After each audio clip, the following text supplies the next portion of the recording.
ರಾಷ್ಟ್ರೀಯ ಶೈಕ್ಷಣಿಕ ಸಂಶೋಧನೆ ಮತ್ತು ತರಬೇತಿ ಮಂಡಳಿ ಅಂದ್ರೆ ಎನ್ಸಿಇಆರ್ಟಿ 12ನೇ ತರಗತಿ ಪಠ್ಯವನ್ನ ಪರಿಷ್ಕರಣೆ ಮಾಡಿದೆ. ಅದರಲ್ಲೂ ರಾಜಕೀಯ ಶಾಸ್ತ್ರದಿಂದ ಬಾಬ್ರಿ ಮಸೀದಿ ಧ್ವಂಸ ಸೇರಿದಂತೆ ಹಲವು ಅಧ್ಯಾಯಗಳನ್ನು ತೆಗೆದುಹಾಕಲಾಗಿದ್ದು ಭಾರಿ ಚರ್ಚೆಗೆ ಗ್ರಾಸವಾಗಿದೆ. ಆದರೆ ಎನ್ಸಿಇಆರ್ಟಿ ಮುಖ್ಯಸ್ಥರು ಮಾತ್ರ ಇದನ್ನು ಸಮರ್ಥಿಸಿಕೊಂಡಿದ್ದಾರೆ. ಹಾಗಿದ್ರೆ ಪಠ್ಯದಲ್ಲಿ ಏನಿದೆ ನೋಡೋಣ ಬನ್ನಿ. ಬಾಬ್ರಿ ಧ್ವಂಸ, ರಾಮರಥ ಯಾತ್ರೆ ವಿಷಯ ಕೈಬಿಟ್ಟ ಎನ್ಸಿಇಆರ್ಟಿ.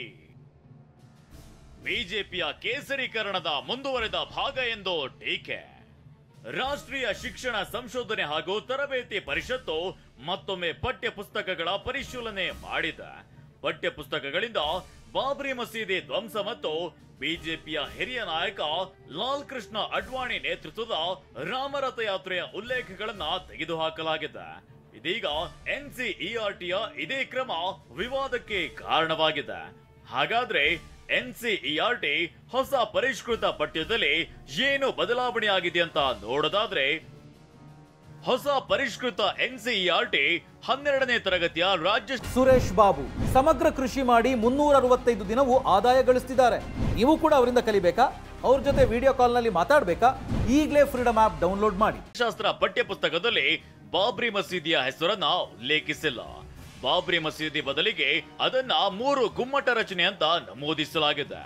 ಬಾಬ್ರಿ ಮಸೀದಿ ಧ್ವಂಸ ಮತ್ತು ಬಿಜೆಪಿಯ ಹಿರಿಯ ನಾಯಕ ಲಾಲ್ ಕೃಷ್ಣ ಅಡ್ವಾಣಿ ನೇತೃತ್ವದ ರಾಮರಥ ಯಾತ್ರೆಯ ಉಲ್ಲೇಖಗಳನ್ನ ತೆಗೆದುಹಾಕಲಾಗಿದೆ. ಇದಲ್ಲದೆ ಅಯೋಧ್ಯೆಯ ಅಧ್ಯಾಯವನ್ನ 4 ಪುಟಗಳಿಂದ 2 ಪುಟಗಳಿಗೆ ಇಳಿಸಲಾಗಿದೆ.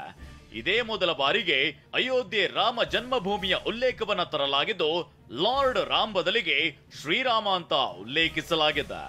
ಇದು 2014ರಿಂದ ಎನ್ಸಿಇಆರ್ಟಿ ಪುಸ್ತಕದ 4ನೇ ಪರಿಷ್ಕರಣೆಯಾಗಿದೆ. ಎನ್ಸಿಇಆರ್ಟಿಯ ಈ ಕ್ರಮವನ್ನ ವಿಪಕ್ಷಗಳ ನಾಯಕರು ಈ ಪಠ್ಯ ಪರಿಷ್ಕರಣೆಯನ್ನ ಕೇಸರೀಕರಣ ಅಂತ ಆರೋಪ ಮಾಡಿದ್ದಾರೆ. ಆದ್ರೆ ಈ ವಿಷಯ ಸಾಕಷ್ಟು ಚರ್ಚೆಗೆ ಗ್ರಾಸವಾಗಿರುವ ಸಮಯದಲ್ಲಿ ಎನ್ಸಿಇಆರ್ಟಿ ಮುಖ್ಯಸ್ಥರು ತಮ್ಮ ನಿರ್ಧಾರವನ್ನ ಸಮರ್ಥಿಸಿಕೊಂಡಿದ್ದಾರೆ.